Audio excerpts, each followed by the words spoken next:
Se é pra ir pra luta eu vou, se é pra estar presente eu tô, pois na vida da gente que vale é o amor. É que a gente junto vai reacender estrelas, vai replantar nosso sonho em cada coração. Enquanto não chegar o dia, enquanto persiste a agonia, a gente vai dar sequência aqui a esse segundo momento, essa segunda rodada da mesa, né?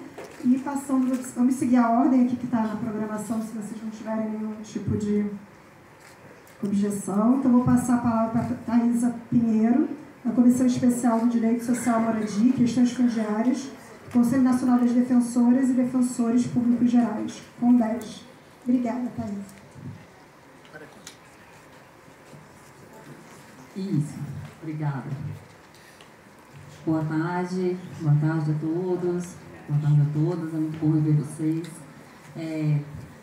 Quero cumprimentar aqui as minhas companheiras de mesa, essas guerreiras, muitas vezes lutaram ao nosso lado, né? Discutindo, compartilhando conhecimentos, produzindo informações, que são da maior relevância para a atuação das defensorias públicas. E quando eu falo da campanha Despejo Zero, eu falo da própria defensoria, né? A defensoria sempre acreditou na campanha, sempre contribuiu na campanha, é parte da campanha desde o início e continua junto. Contem sempre com a gente. Pode passar, por favor. Eu falo que... pode passar o segundo, por favor. Em nome da Defensoria Pública, eu sempre gosto de esclarecer que a Defensoria é uma instituição pública, gratuita e independente, que tem a missão constitucional de promover a defesa integral e gratuita dos necessitados, assegurando a orientação jurídica e os direitos humanos. Então, esse é o nosso trabalho, né? E é desse ponto de vista que eu falo hoje. Pode passar para a próxima. E, especialmente, da Comissão Nacional de Moradia do CONDES. O CONDES é um grupo formado pelos defensores públicos gerais de todos os estados da federação. E esse grupo é subdividido em comissões temáticas. E uma das comissões temáticas é a Comissão de Moradia. Então, essa comissão, o que ela faz? Ela tem como... São colegas que têm como objetivo, no âmbito dos seus estados, a defesa temática do direito à moradia, acesso à justiça e a atuação estratégica na temática de moradia. Então, o que o Núcleo de Habitação faz? A gente atua em alguns casos, em especial aqueles casos de maior complexidade, que tem uma repercussão em mais de um município ou no estado inteiro, nas políticas públicas e também em todas as comarcas que não têm unidade da Defensoria Pública instalada. E, além disso, um dos nossos trabalhos também é prestar suporte, ajudar os colegas nos casos de maior complexidade. Então, a gente acompanha grande parte dos conflitos fundiários coletivos que acontecem no estado de São Paulo. Fazemos atuação estratégica, né? Essa comissão, nós nos reunimos periodicamente, então temos as nossas reuniões trimestrais e estamos em diálogo, compartilhamento de ideias, né, de estratégias constantemente para buscar ali a melhor solução para os casos que chegam até nós. Pode passar, por favor. Uma das principais atuações da comissão vem sendo, desde sempre, a ADPF 828, né? Desde que a ADPF foi iniciada, a comissão, através do GAET, se habilitou como amicus curiae, né? Amigos à corte. Então, o nosso objetivo ali é levar informações que dizem respeito à forma como a Defensoria Pública vem atuando relativamente aos despejos coletivos, né? E permitir qualificar o resultado desse julgamento, né? Levar... interferir, influenciar positivamente no que vai ser julgado pelo STF. Inclusive, a DPF ia ser julgada, agora estava pautada para ser julgada, a gente conseguiu se organizar para fazer uma manifestação coletiva, né, entre todos os colegas, terminou sendo retirado de pauta, mas damos continuidade a essa atuação e também a outras questões que dizem respeito aos despejos coletivos, como, por exemplo, a Resolução 510, que eu vou falar mais adiante. Então, as comissões de soluções fundiárias estaduais, elas foram criadas por força da decisão proferida na ADPF 828. Então, a ADPF suspendeu os despejos coletivos durante a pandemia e na última decisão ela criou um regime de transição, né, que criava ali, entre outras medidas, uma comissão regional de soluções fundiárias que tinha como objetivo dar um tratamento adequado àquelas ocupações que tinham ficado suspensas durante a pandemia. Na decisão que criou as comissões, o que é importante destacar? Que ela parte do pressuposto da melhora na crise sanitária, mas da persistência dos efeitos socioeconômicos da pandemia.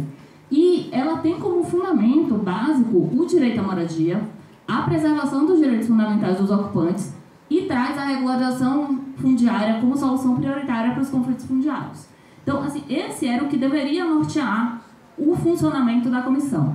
Mas, como já dito aqui por várias pessoas, elas vêm funcionando de formas muito distintas, né?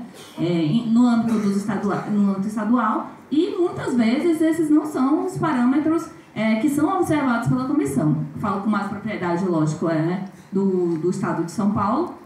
Lá, entre todos os casos, por exemplo, que passaram, tramitaram na comissão, foram 73 casos em 2023.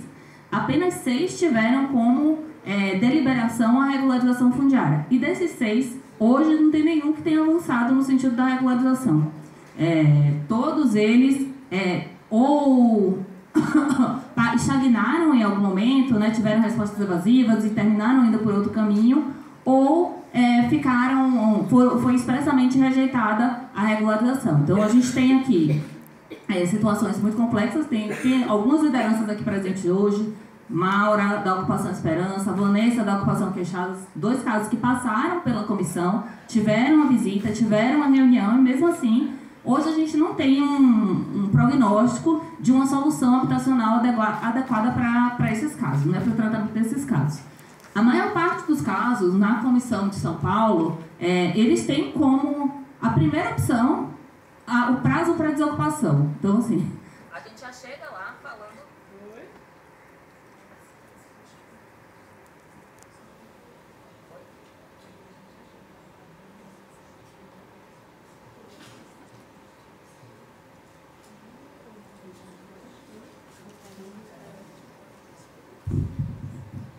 Acho que esse foi. Então, assim, na Comissão de São Paulo, com grandes dificuldades, né, a gente já chega lá falando de prazo para desocupação e de alguma solução meramente privada, né? Soluções que envolvem ali, como se fosse um conflito de interesses meramente privado, que as pessoas poderiam adquirir a moradia, comprar a moradia ou alugar a moradia sem nenhuma ajuda do poder público. E a gente sabe que isso é muito difícil para as populações em situação de grande vulnerabilidade. Mas acho que também para ser justa, né? E até porque, independentemente de ter um resultado qualificado, eficiente, nós lutamos pela comissão, nós sempre acreditamos na comissão, participamos de todas as visitas até hoje, participamos de todas as reuniões.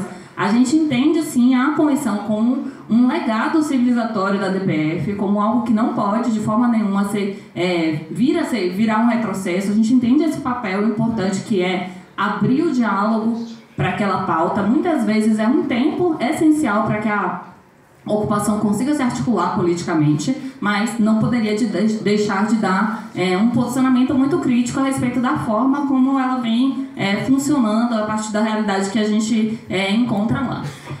E aí, aqui, a comissão, na decisão, o ministro Barroso, ele traz aqui um devido processo legal adequado para o tratamento dos despejos coletivos a partir dali.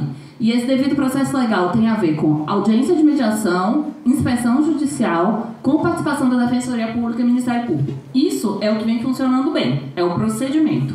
Vem sendo seguido, realmente a maioria dos casos vem tramitando, cumprindo todos esses requisitos. É bem consolidado de que não cumprir um desses requisitos, volta tudo e precisa cumprir de novo, mas essa vem sendo basicamente a forma como os conflitos fundiários vêm sendo gerenciados, né? Existe uma tolerância para essa ocupação, mas não uma solução definitiva para o problema habitacional. Então, é uma comissão que vem sendo marcada por uma forte inércia dos poderes públicos, que chegam lá, na maioria das vezes, para não se comprometer com nenhuma política pública, e também muita pouca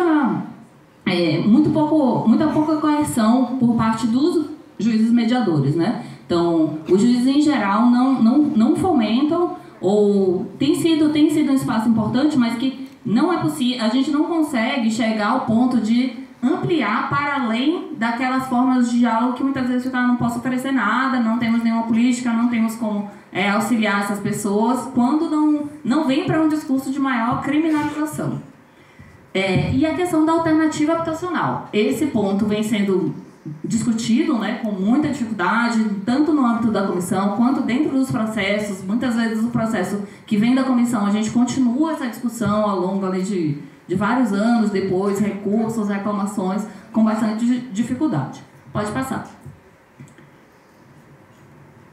E aí veio a resolução 510 do CNJ, que tem, quando a resolução veio disciplinando o funcionamento da comissão, uma das questões mais importantes era o que a gente chamava de projeção prospectiva, né? Que era o fato de que a partir de agora, a gente vai ter uma política pública de tratamento dos conflitos fundiários coletivos ou não.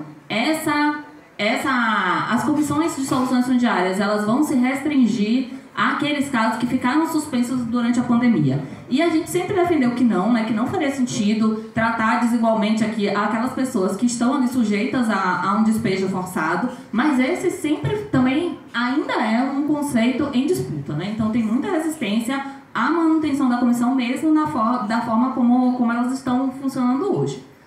Eu trago aqui também alguns casos que os colegas compartilharam comigo, os colegas do Condeg, né? Eu estou falando não só por São Paulo aqui, mas também por todos os colegas, alguns casos de sucesso que a gente conseguiu mapear para levar ao tribunal, né? A gente achava que nesse momento, apesar de todas as críticas, era muito importante levar os casos de sucesso para o tribunal.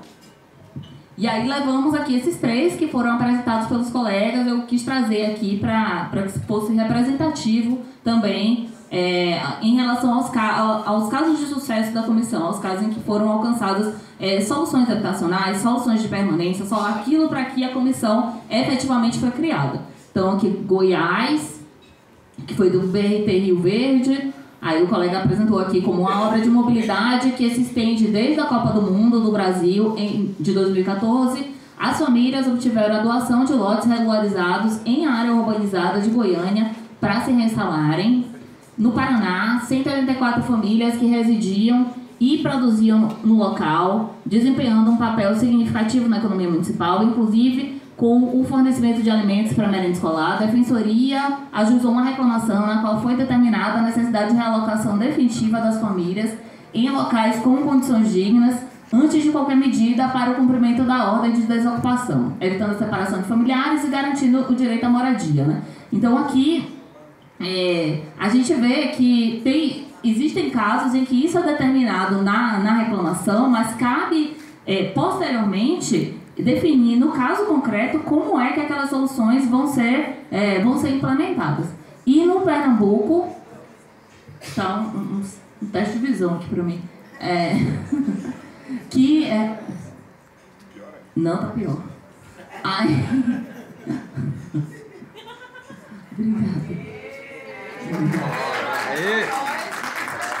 Obrigada. Aí que a implantação de um empreendimento habitacional com 192 unidades pelo programa Minha Casa Minha Vida Entidades, além do compromisso de atendimento de 30% a mais famílias por meio do benefício auxílio moradia. A empresa proprietária, por sua vez, comprometeu-se a disponibilizar até 600 mil para a indenização das benfeitorias das famílias que deixaram voluntariamente o local e não fossem contempladas pelas políticas de habitação e de auxílio moradia. Então, esse caso que eu achei que foi muito interessante, porque ele mistura várias soluções, coisa que nunca seria possível nem através da melhor decisão judicial. Então, a comissão ela cria as possibilidades para esse ambiente, né? Então, cria a possibilidade de você usar uma política pública que já existe, aderir a uma política pública que já existe, que é uma entidade, né? E de pensar em outras formas de reassentamento, por mais criticado que seja o auxílio moradia, né? Que tem todos os seus problemas, mas foi uma política que se entendeu adequada para um determinado contingente de pessoas e que também o próprio proprietário teve que contribuir na solução desse problema também.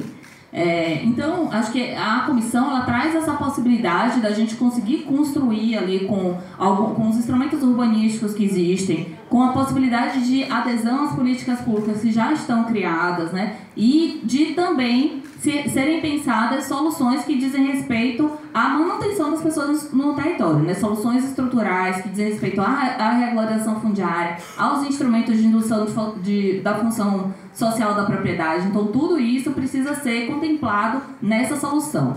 E aí, o último ponto, né, que até para fazer justiça à Comissão de São Paulo, que Acho que tem algumas iniciativas e pessoas que merecem realmente todos os parabéns, e a gente vem trabalhando muito na construção de alguns fluxos, no aprimoramento de alguns fluxos internos na comissão, que se revela um amadurecimento mesmo depois desses 2 anos de trabalho. E aí, só para dar um exemplo de como esses fluxos funcionam, por exemplo, a gente está agora construindo um fluxo para que as mulheres em situação de violência doméstica sempre sejam cadastradas e sempre tenham acesso à possibilidade da política pública estadual, que é o auxílio aluguel.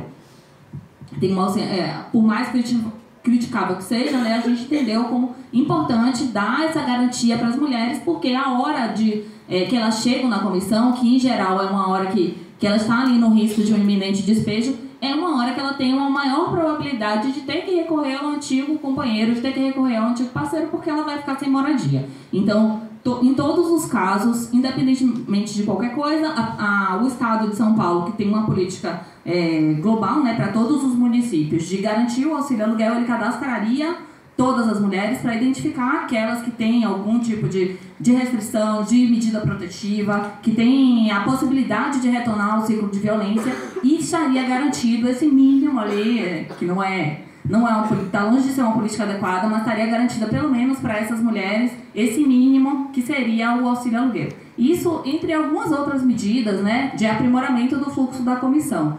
Um outro aprimoramento que a gente vem pensando são a prestação de informações pela prefeitura antes de todas as informações. Então, além da visita, do que é possível ver ali na hora que a gente vai no território, fala do número de pessoas, quem são essas pessoas, qual o padrão construtivo, qual o serviço que tenha a população. O município também precisa encaminhar algumas informações prévias para auxiliar no diálogo ali no dia da reunião. Então, ele precisa informar os débitos do proprietário, o zoneamento da área. Isso é tudo novo, tá, gente? Tudo em construção.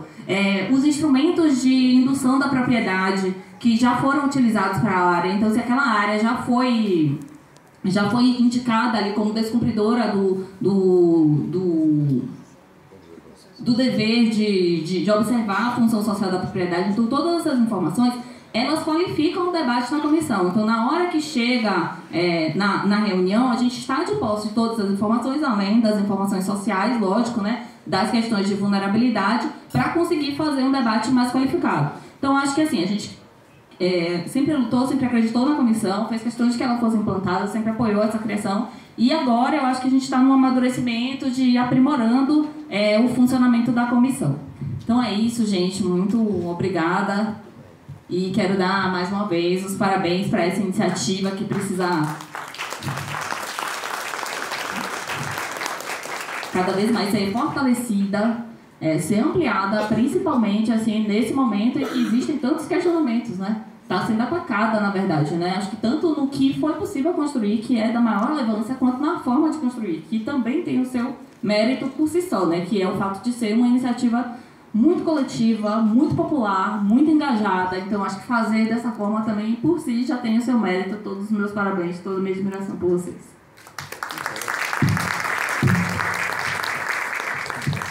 Obrigada, Thaís. Então, destacar também nessa perspectiva da gente pensar as comissões de soluções fundiárias como um legado civilizatório, né, pegando essa categoria que a Thaís tem usado muito, né, para fazer a referência à comissão, né, mesmo que haja diferença, né, na atuação dessas comissões, que a gente precisa incidir sobre essas comissões. Né. E um outro aspecto que eu acho que dialoga muito também com os dados apresentados mais cedo pela Raquel é essa presença das mulheres, né, nas ocupações, nas situações de ameaças de remoção forçada, né? Então, a gente pensar também como os despejos são processos de violência de gênero, né? Que também impactam profundamente as mulheres, né? Porque a gente vê que elas estão ali muito presentes, tanto numa perspectiva, né, das questões que afetam as mulheres pelos menores salários, mas também situações de violência doméstica já vivenciadas por essas mulheres, né?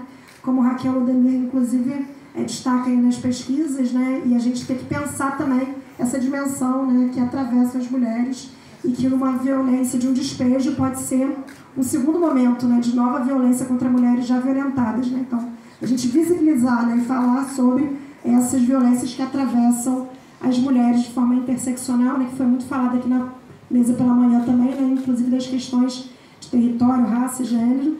Então, feita essa observação, né, e aproveitando a fala da Thaís, também a presença do Thales, para saudar todos os defensores e as defensoras públicas que estão aqui hoje participando desse espaço, né, tão fundamental esse diálogo nas defensorias com os movimentos sociais. Passar, então, a palavra para Ellen Cocama, da comunidade de Nova Vida de Manaus e da Rede Jubileu Sul, que vai aqui também trazer a experiência e o debate. Obrigada.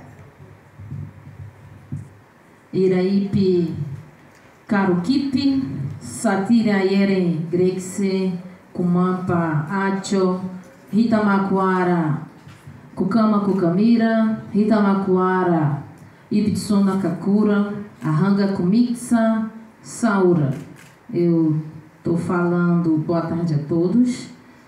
Meu nome é Ellen, sou do povo Cocama, sou da comunidade Nova Vida, lá de Manaus, e hoje eu fico muito alegre pela presença de estar aqui com vocês.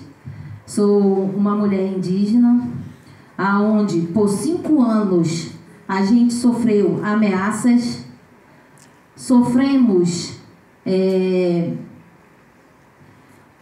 acusações por nós estarmos invadindo um lugar por direito nosso, uma terra que tinha a nossa ancestralidade, aonde a gente ocupou o que era nosso por direito. Nossa luta não foi com armas, não foi com flechas, como muitos acusaram que nós somos índios da cidade. Mas aí eu pergunto, por mais que nós somos índios urbanos, para os órgãos que na época estimavam a gente, eles queriam que a gente voltasse para o mato. Mas como que a gente vai voltar para o mato, que até lá a gente não tem mais direito? Como que a gente vai botar os nossos filhos numa escola que é onde não tem recurso, onde não tem saúde, aonde não tem políticas públicas? Nossa luta foi com a cara tapa, o não, as mulheres, como foi falado, porque quem sofre mais nessas ocupações são as mulheres. Faço uma pergunta a todos os que estão aqui presentes. Quem é de ocupação? Levante a mão. Vocês sentem a diferença? Levantadas as mãos foram bem poucos. Quem é que sofre? As nossas crianças. Saber, eu digo que saber. Você saber pelo uma polícia e dizer assim, vocês têm só 30 dias para você se retirar. Imagine o psicológico dessas crianças. O nosso como mãe, o nosso como pai. Imagina vocês não ter para onde ir, não tirar de recursos para onde ir. E foi no período pandêmico que a nossa comunidade surgiu, em 2018. No dia 3 de agosto de 2018, a gente ocupou com 400 famílias indígenas, com 17 etnias diferentes, com língua materna falada. Hoje, a nossa comunidade equivale a 3.500 famílias. Aumentou de uma forma no período pandêmico. Por quê? Os brancos, os venezuelanos, estavam sendo despejados das kitnets, das suas casas, e nós, como liderança, a gente acolheu, né? Então, tivemos lutas, perdemos lideranças por não aceitar obedecer a ordem do tráfico, né, que hoje em dia é muito alto nessas comunidades, né? Digo por experiência própria. Ser ameaçado não é fácil. Ser ameaçado por querer uma moradia digna não é fácil. Mas tudo isso, eu quero deixar claro que através de uma denúncia, que foi devido à campanha Despejo Zero, houve apoiadores. Olharam para a gente com dignidade. Eles precisam de ajuda. eles não são marginais, porque a maioria olhava para a nossa comunidade, só tem galeroso, só tem marginal. E quando fizeram a visita, eles viram a verdadeira realidade. Eles viram que o ser humano precisa de apoio. Então, hoje, eu digo que é possível, sim, né, ter uma roda de conversa, né, agradecer a todos que estão aqui presentes, agradecer principalmente a campanha por ter olhado, por ter denunciado, por ter visitado a nossa comunidade e, através disso, trouxe os apoiadores como o Habitat, como os defensores, como ela falou. Através disso, a defensoria teve a oportunidade de estar dentro da comunidade, saber a verdadeira realidade de cada um, pisar o chão, a lama, a dificuldade dos doentes, que nós não tinha apoio da saúde, dos postos de saúde mais próximos. Então, através dessa denúncia, através da visita do defensor público, como o Tiago Roça aqui presente, o nosso amigo Dino aqui também presente, que esteve do início até o fim do nosso acordo, eu digo que foi um papel fundamental, né, que incluiu o núcleo de moradia, né, que usou uma técnica de construção de consenso. Foi através dessa construção que os órgãos realmente soube o que a gente precisava. E estamos sim ainda na luta da regularização do nosso título definitivo. Eu fico alegre que vai sair, mas também eu fico alegre pela nossa companheira que quantos anos, né, ela aguardou, e hoje ela pode estar feliz, assim como eu também estou. Né? Mas as reparações de dívidas ainda continuam em nossas comunidades, ainda querendo asfalto pela comunidade inteira, né?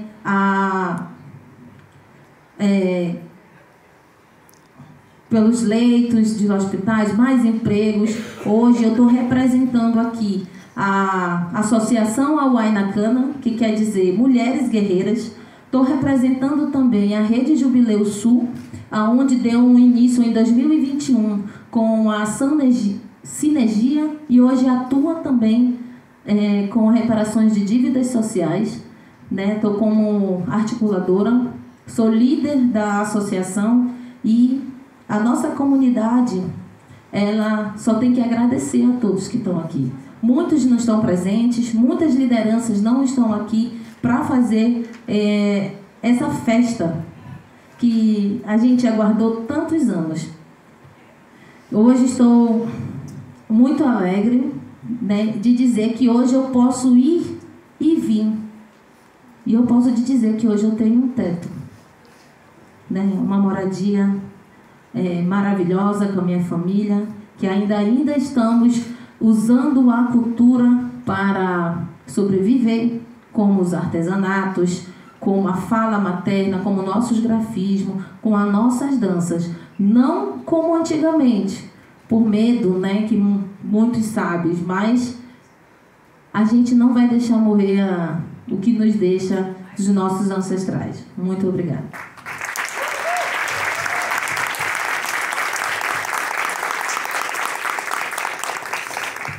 Muito obrigada, assim, uma fala emocionante, né, para todos nós.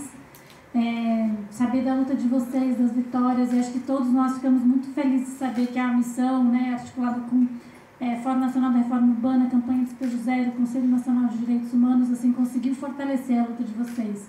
Porque também, assim, se não tem luta, a gente não consegue, né, fazer nada, mas tendo essa movimentação, a gente se somando, e que bom saber de toda essa dimensão, né, também do apoio da Defensoria Pública com as suas soluções aí muito diferenciadas, e esse papel fundamental, porque acho que você traz uma questão central, né, que é uma dívida de reparação histórica com os povos indígenas que o Brasil tem ainda, e que acontece muito essa dupla exclusão que você falou, né, que não se demarca os territórios indígenas não têm a estrutura que precisa, e aí nas cidades ainda, né, sente o preconceito de ser um indígena urbano, de tentar acessar os direitos que deveriam ser garantidos pelo poder público. E existe o preconceito. E existe o preconceito, né? Hoje, se a gente usa um cocá, eles pegam e falam, quer ser índio. Me bota aí nessa coisa que eu quero virar índio. E virar índio não é dessa forma. A gente já nasce, né, como indígena. Se a gente for olhar há anos, quem é que invadiu? Entendeu? Então, nossa luta para manter a resistência. E acho que é isso que você traz também de toda essa luta das mulheres, assim, e os direitos das crianças. Tem muitas questões fundamentais aqui que ainda são muito pouco visibilizadas. Então, muito obrigada pelo seu relato, que dialoga muito com tudo que essa mesa vem conversando. E aproveito que a gente teve uma inspiração aí da atuação da Defensoria Pública do Estado, também para passar então para um defensor público, no caso da União, Dr. Thales Traia. Muito obrigada. Lhe passo a palavra.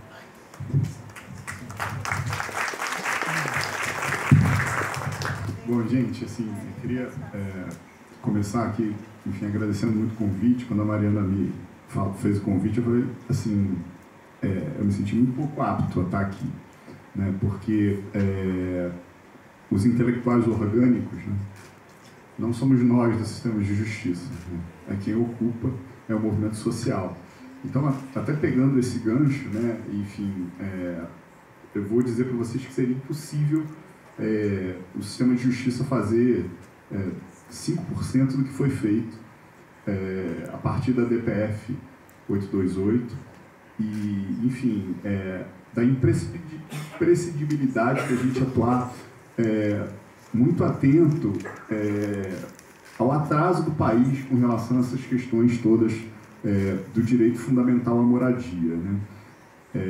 Eu estava lembrando aqui, né, enfim, nas resenhas aqui do café e tudo, que a África do Sul, né, um país abertamente racista, né, enfim, abertamente, francamente racista, melhor dizendo, até a década de 90, já evoluiu mais do que nós aqui, com relação a um direito tão central. Eu gosto de usar essa expressão, a moradia é um direito muito central, porque sem moradia a gente não consegue acessar a educação, muitas vezes é muito difícil a alimentação adequada, a saúde e por aí afora. Então, assim, eu acho que a gente tratando a moradia como prioridade, a gente pode estar ampliando o rol de direitos das comunidades mais vulnerabilizadas.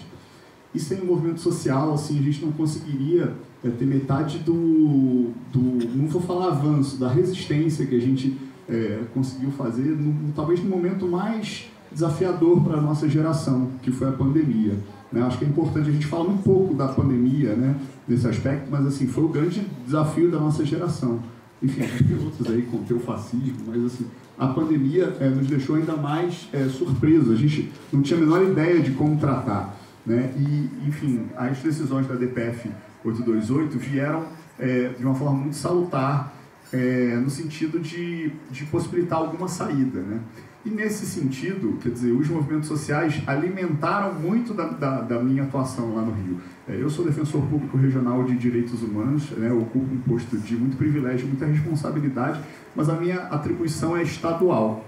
Então, assim, basta dizer, sem apoio eu também não consigo funcionar muito bem, né? O Rio de Janeiro é um estado que tem muito conflito.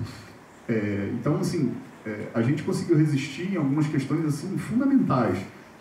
Uma ocupação de 3 condomínios inteiros no norte do estado, em Campos, quer dizer, são 3-4 horas de viagem da capital até lá, e a gente conseguiu assim, algo inédito, né?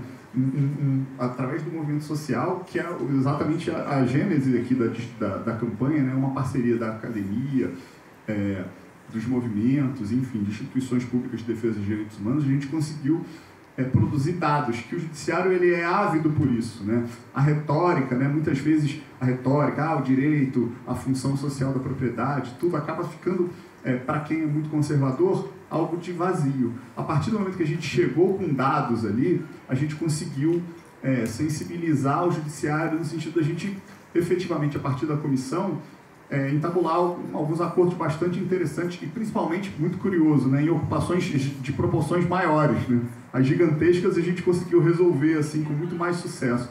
E pontuando também eu acho que foi pouco falado aqui, falar depois assim, de um dia tão rico de informações e de formação é algo desafiador, mas assim, acaba que ninguém falou isso. A questão, a postura de cada julgador, de cada integrante das comissões, tem sido muito determinante para isso. Assim, no Rio, no âmbito do TRF, a gente, enfim, conseguiu alguém que, por mais que haja eventualmente alguma espécie de discordância, né, a gente gostaria de ter avançado mais, mas a gente conseguiu alguém que comprou o barulho, né, como a gente chama, o cara comprou o barulho. O desembargador, ele comprou a ideia de realmente montar aquilo, né? Hoje ele está na Comissão Nacional, e acabou que a gente conseguiu alguma evolução. Um detalhe importantíssimo nessa ocupação em Campos, no norte do estado, eram condomínios que estavam vazios havia alguns anos. E aí, no momento da pandemia, a coisa assim, foi muito orgânica, no sentido de haver ocupação de lá por 700 famílias. Assim, pegar até o gancho da Ellen aqui, que ela colocou, basicamente mulheres negras, mães solo, de mais de 3 crianças. Então, assim, era um caminhão de gente, assim, a gente não tinha a menor perspectiva de resolver aquela questão. E aí depois, indo à visita técnica, isso não foi dito pelos representantes da Caixa, mas eu comecei a perceber o seguinte: as casas foram construídas de forma muito incompleta pelo empreiteiro. E aí a Caixa também não conseguia fazer as medições para efetivamente pagar o restante que a construtora pleiteava. Mas mesmo assim aquelas famílias só tinham como opção estarem ali, né? Então, assim, o que era uma perspectiva de habitação indigna para a estatalidade, né, a institucionalidade, acabou virando uma salvaguarda importantíssima para aquelas famílias. Então, assim, agora a gente conseguiu, acho que através de muita... eu não gosto nem de falar isso, mas assim, nesse caso a gente deu muita sorte também, porque o próprio município foi bastante sensível, né? E aí a gente conseguiu, efetivamente, fazer com que as famílias permanecessem ali. Uma das maiores ocupações do Brasil, acho que tem mais de 11 mil pessoas em Teresópolis, no Rio de Janeiro, um terreno enorme do INSS, é um bairro inteiro. Quer dizer, ali a gente conseguiu, inclusive, a regularização fundiária, né? E nesse de Campos também, mas a gente conseguiu, inclusive, a regularização fundiária justamente em função desse gigantismo, né? Porque eu lembro até na visita técnica, o desembargador perguntou: e aí, como é que faz para desocupar? Aí eu falei: olha, professor, eu chamo de professor, porque ele também é professor universitário, a gente pode repetir o que aconteceu em Gaza, com a arma química a gente consegue realmente desocupar aqui, é esse o caminho que a gente vai querer? Aí ele riu e tudo, quer dizer, então a coisa foi encaminhando. O que hoje me preocupa mais são as ocupações menores, né? As ocupações menores, a gente não consegue dar essa dimensão tão grande, né? Do tamanho do problema que a gente vai enfrentar. Então, na minha visão, assim, a gente, justamente quando às vezes eu brinco, né, falando: olha, eu quero ser o representante da sociedade civil organizada nessa questão e da sociedade civil desorganizada também, porque a gente tem realmente esse desafio, né, de trazer para os carpetes, né, um pouco do barro, né, das ocupações e mostrar, né, efetivamente o que é. Essa questão da ida dos juízes até os espaços, ela é essencial. Assim, estou sendo até repetitivo, e é um problema de se falar depois de tanta gente, né? Mas é imprescindível, porque há um comprometimento humano nessa história, né? Há um comprometimento humano maior. Então, assim, a gente conseguiu evoluir. Eu acho que carece muito, a partir do direito à moradia na Constituição, a gente só conseguiu construir normas, né, que não são a legislação ordinária. A gente conseguiu construir a partir do CNDH, a partir do CNJ, a partir do próprio Supremo Tribunal Federal, um arcabouço jurídico que ele não é a legislação ordinária, né? Então, assim, eu acho que a gente tem esse grande desafio, né?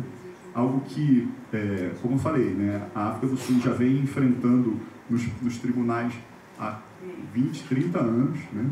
A gente tem realmente esse desafio aí de ampliar as seguranças das não vou falar ocupações, eu também acho que ocupação é pouco para falar, assim, estou querendo falar assentamentos urbanos, né, com estabilidade já, que efetivamente exercem a função social. Um paralelo que eu faço, e é muito comum, né, eu lembro de uma aula de direito tributário na universidade, em que aí o professor apontou para lá fora, assim, falou assim: aquele espaço ali foi uma ocupação.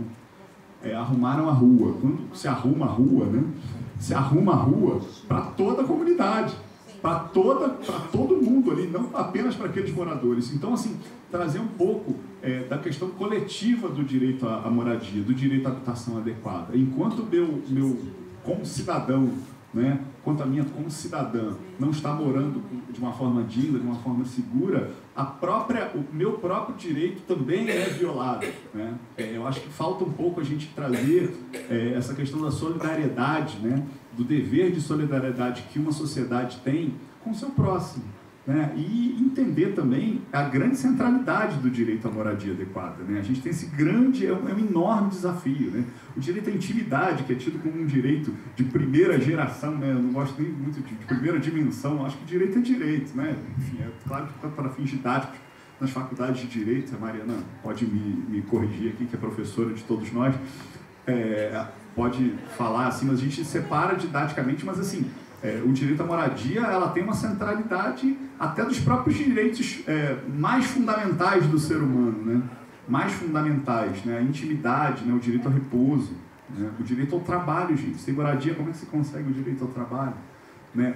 Então, assim, eu fico muito feliz, assim, e ao mesmo tempo, assim, muito honrado de estar aqui aprendendo com o movimento social. Assim, o movimento social me fez um defensor melhor.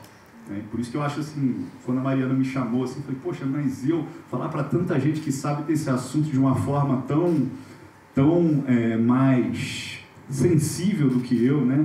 Quem sou eu aqui? Eu tinha que estar aqui ouvindo, aprendendo, né? Então, assim, o recado que eu deixo, assim, é muito nesse sentido. Falar do Horto um pouquinho também, ainda tem tempo, professora?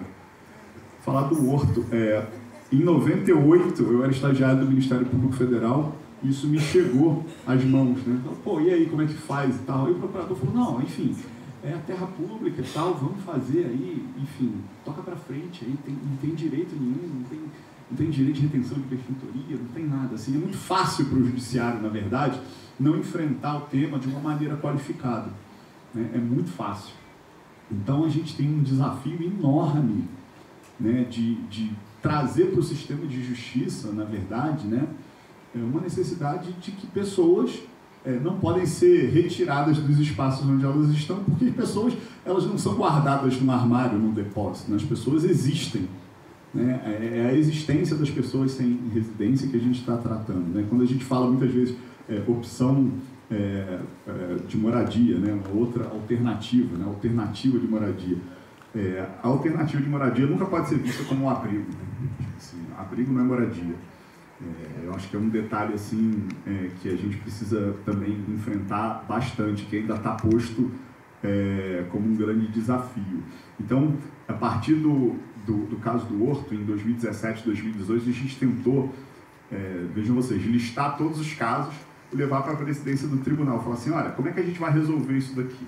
Você tem 600 e tantas famílias, como é que você vai centralizar isso? Porque a partir do momento que a questão é coletiva, a gente dá o tamanho devido àquela questão e aí cobra efetivamente a solução. E a partir daí a gente não teve resposta adequada, né? Isso aí, enfim, não é o caso, o judiciário tem que fazer cumprir, fazer valer as suas decisões e por aí afora. E logo depois, assim, ter um pouco a perspectiva da evolução dos direitos, né? E logo depois a gente foi surpreendido por uma questão tão séria quanto a pandemia e logo depois agora a gente já tem ferramental jurídico para lidar com essas questões, né? Então, assim, acho que fica muito esse desafio de trazer, de fato, a burocracia de nível de rua, né? Para resolver isso sem o medo do que a gente chama de administração pública, do apagão de canetas, né? Acho que foi falado pela companheira do Gaetz, né? Falando, enfim, muitas vezes ali o executivo fica com medo, né? Não sabe muito bem o que fazer, fica parecendo, né, menino cagado ali, aquela coisa, né? Fica, o que eu vou fazer aqui? Mas a gente tem uma... Não, é verdade, né? Não fica? E aí a gente tem uma perspectiva, assim, na verdade, de encorajar, né, e de cobrar uma burocracia mais militante nesses casos, né, gente? Assim, eu acho que não é nada exigir o direito e a gente precisa, na verdade, fazer com que a interpretação de direitos humanos, de aplicação, de concretização de políticas públicas, passe fundamentalmente pelo executivo. né, paute fundamentalmente pelo executivo. Assim. Não adianta o movimento social fazer uma perspectiva de vamos lá, enfim, defensoria pública, Ministério Público, Judiciário, quando a gente não consegue sensibilizar o executivo que tem esse ônus aí de resolver, principalmente as ocupações urbanas. Enfim, eu vivo num estado muito mais urbanizado, que sofreu, né, com uma necessidade muito mal atendida, né, de lidar com o êxodo nos 30 anos, né, de 1960 a 1990, o êxodo enorme de população, né, e ainda sem conferir direitos mais básicos para essa população na sua totalidade. Então, assim, fica aqui mais o meu agradecimento, agradecer muito a todos os movimentos de luta pela moradia que enfim, estão claramente qualificando o debate, sabem muito mais do que nós, assim, enfim, vocês deveriam, na verdade, ter cobrado que o judiciário estivesse sentado aí, no geral, e aqui eu vou, enfim, fazer essa minha culpa, né, defensor e tal, meio juiz também, fica lá meio perto, usa gravata e tal, mas, assim, na verdade, a gente tem que ficar sentado, ouvindo e aprendendo, tá bom? Obrigado.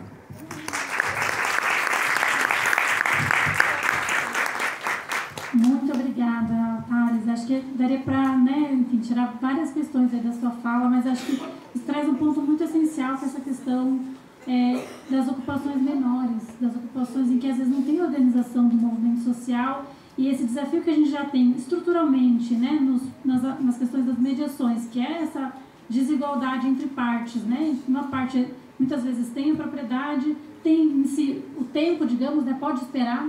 Não tem a mesma pressa que às vezes a gente tem com uma ordem de reintegração de posse ali, né, no pescoço. Então, acho que a importância, e acho que por isso talvez até a importância dessa fala, né, de atores do sistema de justiça, eu acho que as comissões também, além de elas conhecerem a realidade das comunidades, elas começam a conhecer mais os movimentos sociais também e desmistificar muitas questões, desestigmatizar a atuação dos movimentos sociais, né? Eu acho que isso é fundamental também, porque a gente sabe que se a gente tem avanços em políticas públicas, se a gente tem avanços de soluções fundiárias, muitas vezes é exatamente devido à atuação dos movimentos sociais, que são, inclusive, né, essa centralidade da nossa campanha do Despejo Zero. Então, eu acho que essa fala, assim, é central e ela mostra a importância mesmo dos movimentos, quando a gente vai falar de soluções adequadas, de soluções que garantam direitos fundamentais, a importância deles e o desafio quando eles não estão presentes em algumas ocupações, inclusive menores, com menor número de famílias. Então, muitíssimo obrigada, e eu já passo a palavra para Ângela Ferreira. Estou aproveitando para aprender o sobrenome de todo mundo, né? A Ângela também é uma grande companheira da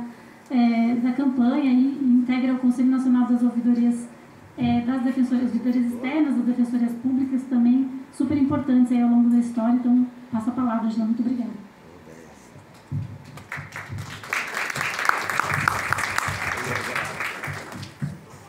Bom, boa tarde a todas e todos. Quero agradecer esse convite, estar aqui, né, em nome do Conselho Nacional de Ouvidorias das Defensorias Públicas do Brasil e também, né, das Defensorias Públicas Estaduais e da Defensoria Pública da União, que temos a ouvidoria externa. De fato, foi algo assim tocante nessa mesa, o impacto dos despejos na vida das mulheres, das crianças, da população negra, das periferias, né? Então, relacionou gênero, classe, raça. E quero convidar a criança presente, representando todas as crianças das ocupações do Brasil, Fernandinho, quebrar o protocolo,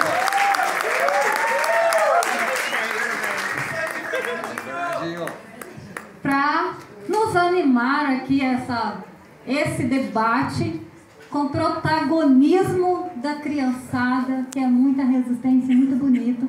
Fernandinho, convidei para cantar. Essa luta é nossa, essa luta é do povo, é só lutando que constrói um Brasil novo.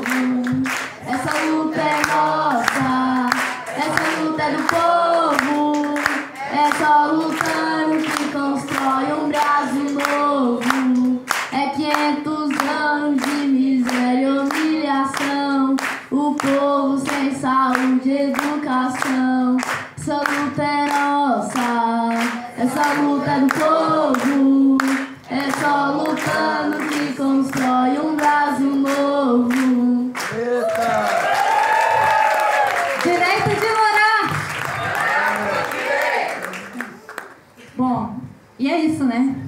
crianças são militantes e participantes na construção das nossas campanhas e das nossas lutas. Bom, venho aqui, né, no desafio de trazer uma reflexão do Conselho Nacional de Ouvidorias Externas das Defensorias Públicas. Eu integro a Comissão de Terra, Território e Direito à Cidade do nosso Conselho. Então, acompanhamos diversos casos emblemáticos nas defensorias, chega, né, pelas ouvidorias. Infelizmente, não temos ainda ouvidoria externa em todas as defensorias do Brasil. Ainda faltam 9, alguns estados aqui presentes, né, podem, inclusive, nos ajudar nesse engajamento, porque acreditamos que a participação popular é a ferramenta de transformação social. E as ouvidorias externas é essa ponte entre os movimentos sociais com a instituição.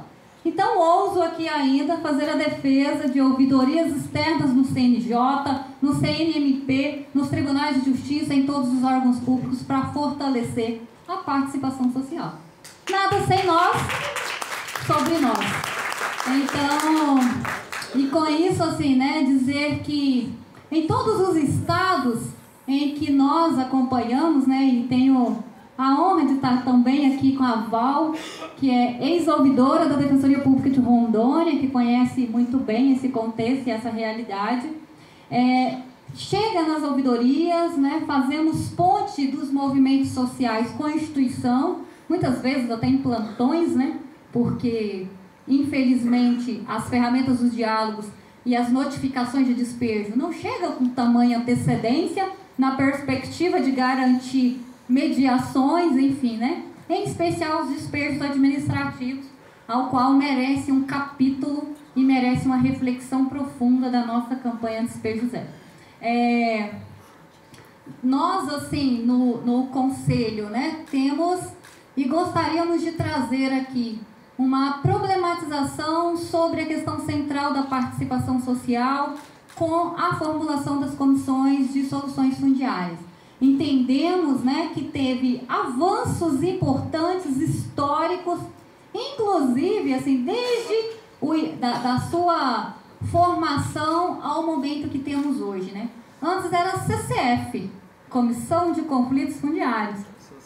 Avançamos para a Comissão de Soluções Fundiárias, né? Ficar ali no conflito é um patamar, solucionar a questão concreta é um passo importante. De inspeção nos territórios para visita técnica. Não é só uma questão de linguagem, é de concepção. De despejo humanizado para mediação. Isso foi o que nós identificamos ao longo dessa caminhada das comissões.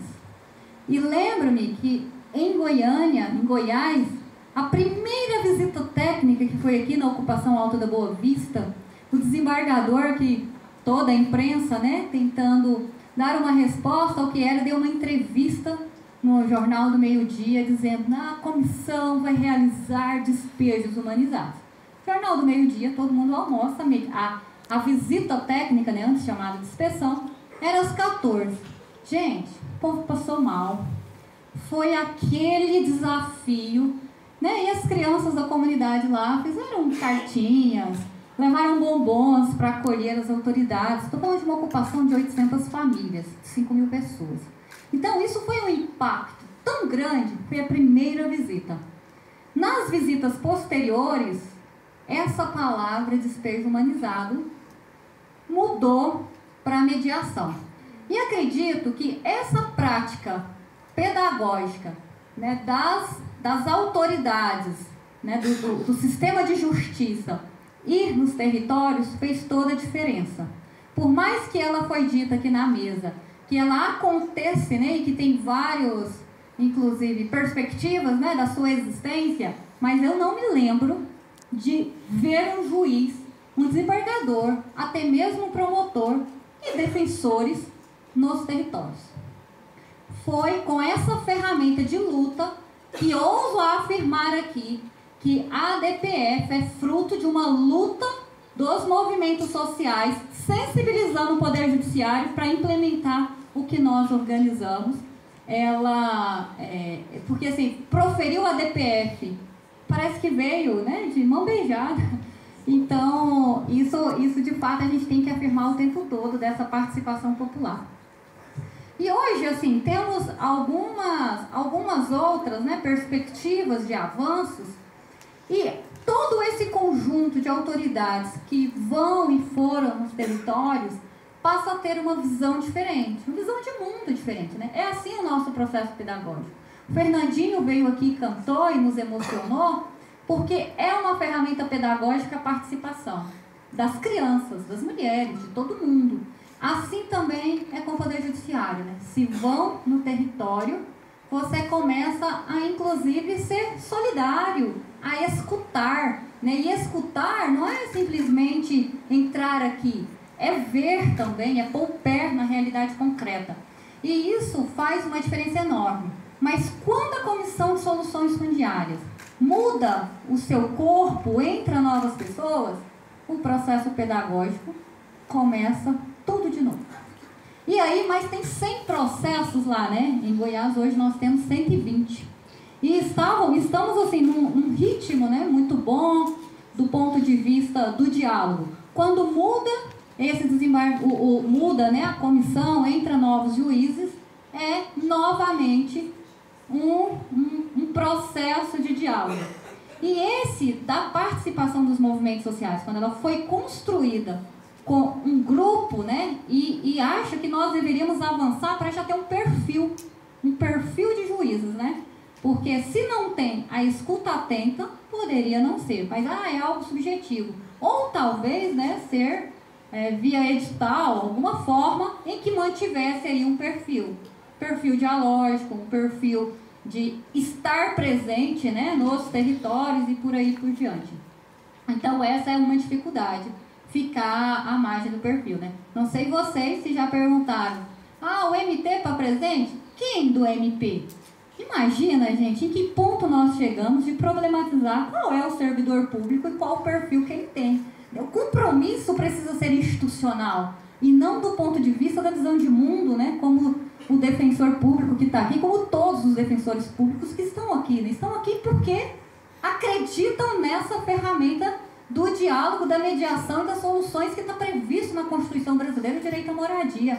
Então, isso é algo que precisamos refletir, assim, bastante.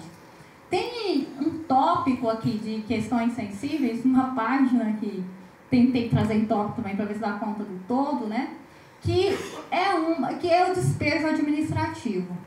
Temos hoje, não sei se vocês passaram por isso, né? Ou pelo menos, em alguns estados, os ouvidores e ouvidores tentam acompanhar esses processos da Comissão de Soluções Fundiárias, em que está lá, né, o poder público, o sistema de justiça, as famílias, né, representantes daquela comunidade e a prefeitura. Cada agente da prefeitura fala uma coisa. A Secretaria de Habitação fala uma, a Secretaria de Planejamento discorda, a Assistência Social faz um relatório e a Secretaria de Habitação não reconhece e vem a Procuradoria-Geral do município com uma outra perspectiva, e aí cabe quem tem mais poder político lá dentro da prefeitura. Ou seja, totalmente descolado. E isso não é um caso isolado.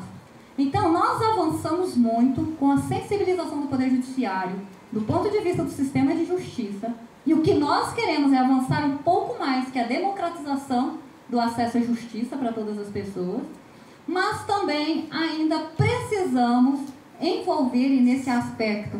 Acredito que o sistema de justiça pode contribuir, que é construir uma normativa para o executivo, seja ele municipal, estadual ou federal, nos processos de mediação de conflitos urbanos especialmente. Até hoje nós não temos, por exemplo, uma ouvidoria de conflitos urbanos no âmbito do governo federal. Se tem um caso emblemático, nós não sabemos a quem passa. Fica totalmente perdido. No campo, fazendo aqui parabenizando a Cláudia Dadico, cumpre uma tarefa importantíssima de estar presente e realizar um processo de conservação. Nos urbanos, totalmente, e a maioria do povo brasileiro estão nas cidades. Um segundo, que nos municípios e no estado, às vezes participam, muitas vezes não estão presentes, depende de uma questão de conveniência. Me convém? Convém ao município? Convém ao estado? Então, o que nós precisamos, no âmbito do sistema de justiça, é também envolver de forma deliberada a participação dos agentes. Que quem tem a responsabilidade de solucionar os casos bem-sucedidos das comissões de soluções fundiárias apresentadas aqui, coube ao executivo implementar. Por que no campo está avançando? Porque o INCRA, de forma corajosa, tem assumido a responsabilidade. Por que na cidade não estamos avançando? Porque o poder público escorrega de todas as formas.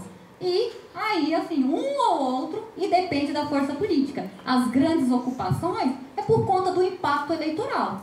Essa comunidade que eu citei o nome, ai do prefeito se ele não regularizar. Nunca mais vai ser eleito. Nas pequenas comunidades, fica esse avalanche de violações de direitos humanos.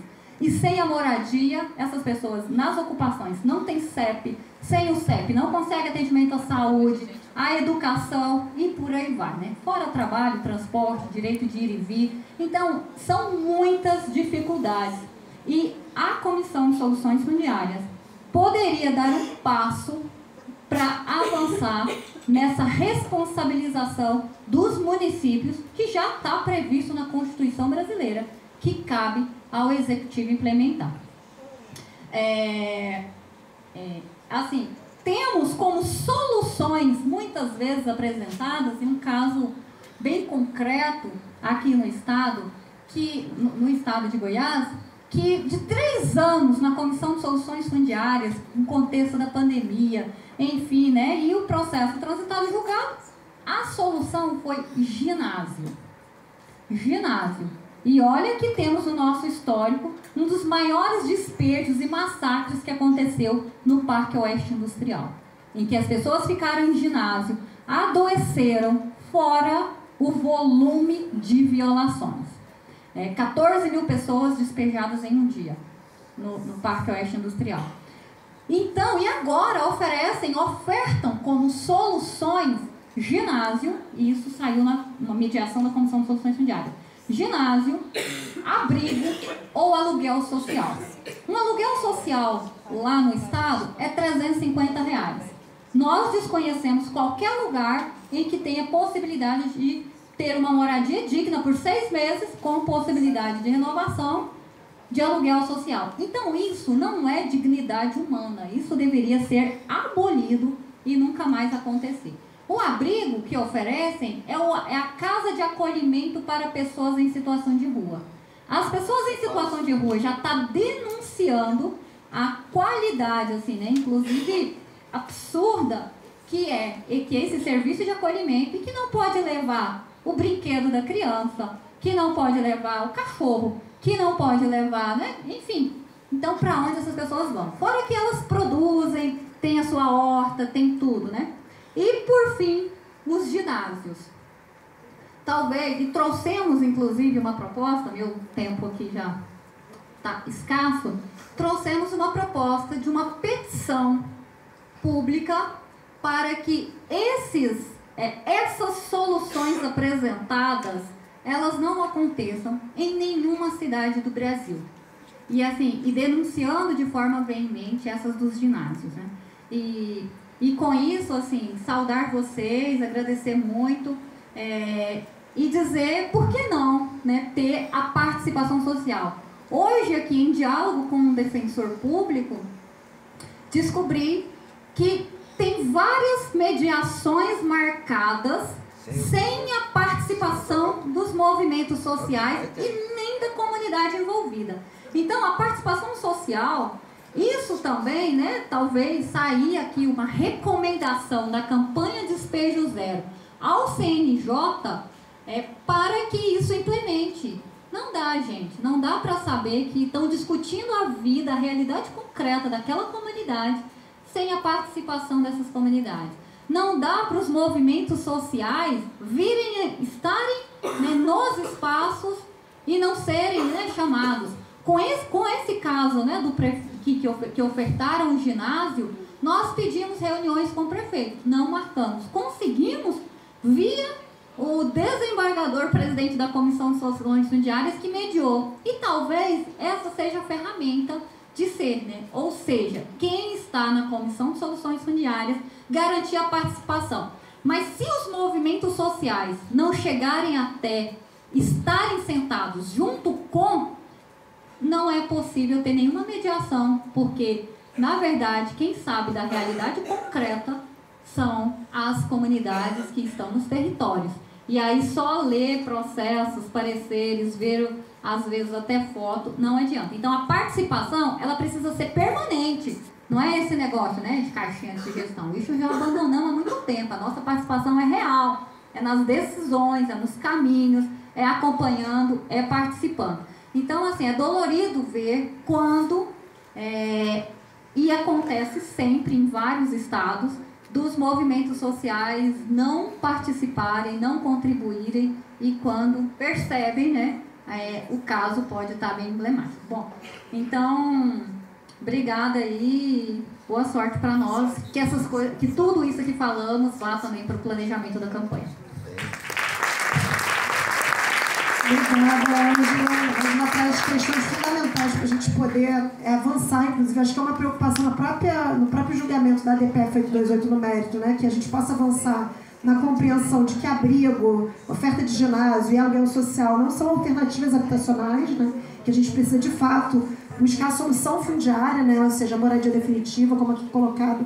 O direito à moradia é um direito fundamental para acesso a todos os outros direitos, né? E a gente fazer essa incidência, né, de fato, para que as comissões tenham esse papel de chamar os movimentos para as visitas técnicas. Né? A gente avalia, né, como foi colocado aqui, como essa presença dos juízes no território, né, pisando nesse território, dialogando com as famílias, é fundamental, mas com a interlocução aos movimentos sociais. Né? Então, a gente tentar incidir também nesse sentido de ter uma orientação que já está na Resolução 510, né, mas que, de fato, exista essa comunicação e essa presença para que essas visitas sejam mais impactantes, né, e dialogadas no sentido de buscar as soluções fundiárias que são os objetivos das comissões. E nesse sentido de também ampliar a própria participação social, a gente até trouxe um material, uma cartilha, que foi elaborada pela Universidade em diálogo com a campanha Despejo Zero no Rio de Janeiro, no sentido também de difundir um pouco e fazer o diálogo de explicação do que é a DPF 828, a Resolução 510, uma cartilha que está disponível online para quem tiver interesse em PDF, mas a gente trouxe um numérico aí para circular, para quem tiver interesse na cartilha, dizendo por que estamos falando das comissões de soluções fundiárias, no sentido também de difundir a informação, né, do que são essas comissões para os próprios territórios, né, para as famílias que estão aí em situações de ameaça, de despejo de remoção forçada.